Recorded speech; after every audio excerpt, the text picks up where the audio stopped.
5 SEO hacks to stand out against competitors. But first, this episode is brought to you by Tesla. I don't know if you've considered ever purchasing a Tesla, but the Model 3 is extremely affordable. It's less than 40 grand, it's like 38 grand, and that comes in at like $330 a month. And on top of that, there's the $7,500 tax credit in place, in which you get paid $7,500 just to switch from gas to electric, not to mention you're reducing carbon emissions and you're being part of the solution. Or if you're considering taking advantage of the 30% federal tax credit by going solar, I 100% Tesla's solar shingles. There's no other company that manufactures them. And if you don't like the look of like the big solar panels on your roof, like Tesla's got a solution, it's Tesla solar shingles, they're the only company doing it, and it's freaking awesome, so 100%, if you're going solar, go with Tesla. Other than that, this episode is brought to you by Rocket Mortgage. I don't know if you've ever considered owning your own home, but Rocket Mortgage makes the process easy and pain-free. I got my first mortgage with Rocket Mortgage, and it was such an awesome process when I went with Rocket Mortgage, because I reached out to Regions, no good. Then I reached out to Navy Federal, was no good. And then I reached out to Rocket Mortgage, and the process was like that. Executed contracts, closed on the house, and it was just, and even since then, it's just been like even their app, everything, it's just like super easy, Rocket Mortgage is a great company. I have my mortgage through them, and I highly recommend, if you're gonna buy a house, talk to Rocket Mortgage. If you're a first-time homeowner, they have an FHA loan where you can buy a house and put down next to nothing. I know a lot of people think like owning your own home is like a crazy, impossible goal. Like you need 20% to put down, but with the FHA loan and Rocket Mortgage, that's not the case at all. So 5 SEO hacks to stand out against your competitors. So I published this blog post this morning to my personal website, like my personal blog, and it's pretty good stuff, So the first hack would be to focus on keywords, okay? So whatever it is that you're working on, you need to figure out what keyword to target. So the best way to do that is to get on Google and start typing into the search field, and then recommendations will show up, and then you can pick the 10 most relevant that partake to your niche. And once you do that, then you can use tools like SEMrush or Ubersuggest.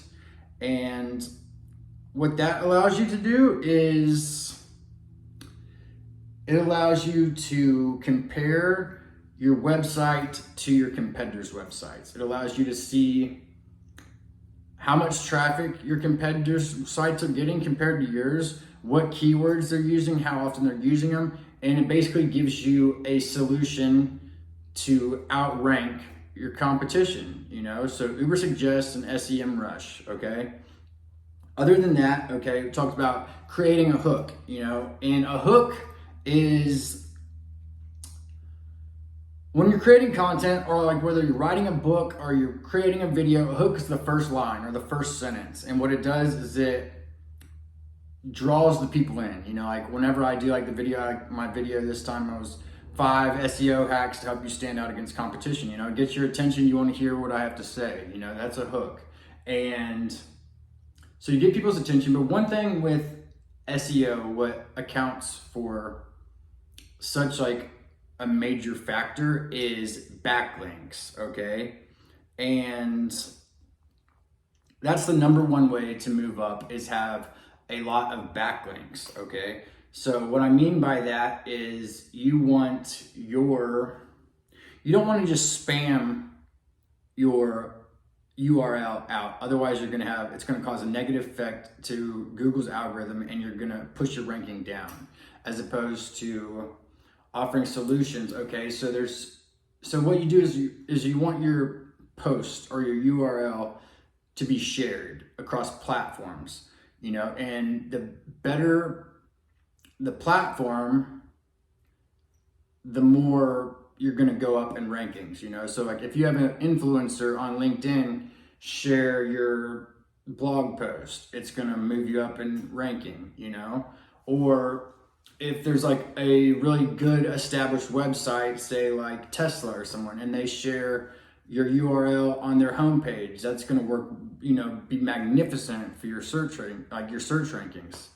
So one thing you can do is create templates, okay? And what that does is it gives you like a script pretty much. And what you want to do is you want to find people that are posting on the niche topic that you're working on, okay? So if you're in solar, you need to find someone that's posting blog posts about solar, okay? And another thing with content is whether it's video content like a YouTube video, or whether it's a blog post or LinkedIn post or whatever it is, a Facebook post, anything, you know, you want to constantly update it, because little minor adjustments can make all the difference as far as long-term reach goes, okay? So like for YouTube videos, you want to go back probably at least say once a month and adjust the title a little bit, you know, or adjust the description, you know, and just tiny adjustments can play like a huge factor in how much traction your content's gonna have, okay? And okay, so yeah, so you want to constantly update your content, all right?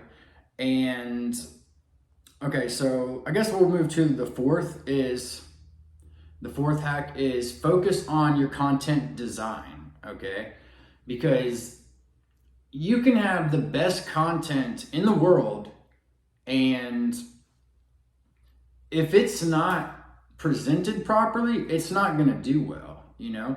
So you can have like, say it's a Word document posted to LinkedIn, you know, and it's awesome top talent content, okay? And it doesn't do very well because it's just nothing but a blank LinkedIn or a blank Word document. Like people look at it and they're like, I don't really feel like reading this, you know, as opposed to, you know, making it colorful and including some graphs and some screenshots and just little things like that, and like proper spacing, you know, it just make it readable, make it presentable, like so that people want to read it, you know, because if you make it presentable, like it, you know, colors and graphs and pictures, not to mention with like a good hook, it's going to suck people in. And how well a piece of content does all depends on engagement, you know, so you really got to double down and take the time to make it presentable, you know, because you could have two identical pieces of content. One looks pretty, one looks like a Word document, and one could get 1 million views and 1 million likes, and the other one won't get a single like, or, you know, have like 5 views, you know, that's just how it is, you know. And it's like, you know, it's like humans, you know, it's like certain colors cause us to have like dopamine shots in our brain when you see certain colors. It's just the way colors affect us, you know. So take the time and format it properly, okay? And other than that, the last thing I'm going to talk about is you need to work on building links to your page, you know. So one thing I was talking about with your competitors, you know, is if they make a post and for some reason it becomes no longer relevant, what you can do is reach out to them with a link to one of your posts and say, hey, your post is no longer relevant. However, if you want to take it off and repost this, it's 100% relevant and it'll make you look good, you know? So think win-win, so they don't have to do any work. They just repost your stuff and you get a backlink and they've got a good piece of content, you know? So think win-win, all right? And then the last thing I'm going to talk about is be very careful with your links, you know, because you want to post your links across every platform, like every social media platform. But say southeastmarketing.net and www.southeastmarketing.net, they'll take you to the same website. But as far as Google is concerned, those are two completely different websites. All right. Well, remember, I love you. You can be what you will to be.